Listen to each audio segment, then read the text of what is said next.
सुमेरपुर गांव के किसान हरीश को अपनी पत्नी कंचन से 3 बेटे हुए। जब हरीश की उम्र बहुत ज्यादा हो गई तो उसने खेतों में काम करना छोड़ दिया।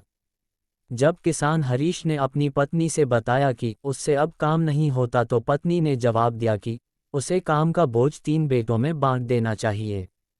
हरीश की चिंता ये थी कि वह खेतों की जिम्मेदारी किसे दे और कौन सबसे होनहार बेटा है ये कैसे पता चलेगा। पत्नी ने हरीश को तीनों की परीक्षा लेने की सलाह दी। इस बात को मानते हुए अगली सुबह हरीश ने तीनों बेटों कमलेश, महेश और जिग्नेश तीनों को बुलाया और बताया कि वह अब खेतों की जिम्मेदारी उन्हें देना चाहता है।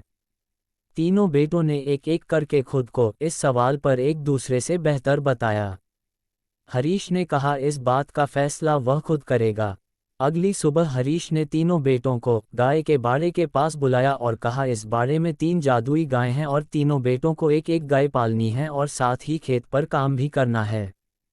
तीनों में से जो सबसे ज्यादा ईमानदार, मेहनती और काबिल होगा, 10 दिन बाद उसकी गाय सोने की बन जाएगी और तब सारे खेत उसी बेटे को दिए जाएंगे। इसी के साथ तीनों बेटों को 10 दिन का समय मिला और एक एक गाय लेकर तीनों खेतों पर चले गए। तीनों बेटों को गाय का ख्याल भी रखना था और खेत पर काम भी करना था। 2 दिन तक तो तीनों ध्यान से गाय को रखते हैं, लेकिन तीसरे दिन से महेश और कमलेश गाय की सेवा से चिढ़ने लगते हैं।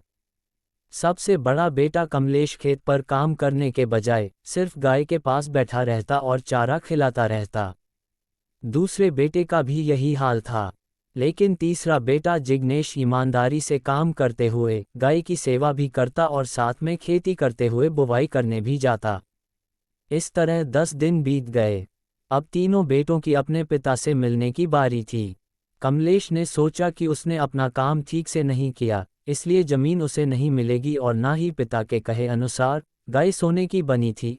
ऐसे में उसने गाय को सुनहरे रंग से रंग दिया ताकि ऐसा लगे कि उसकी गाय सोने की हो गई है।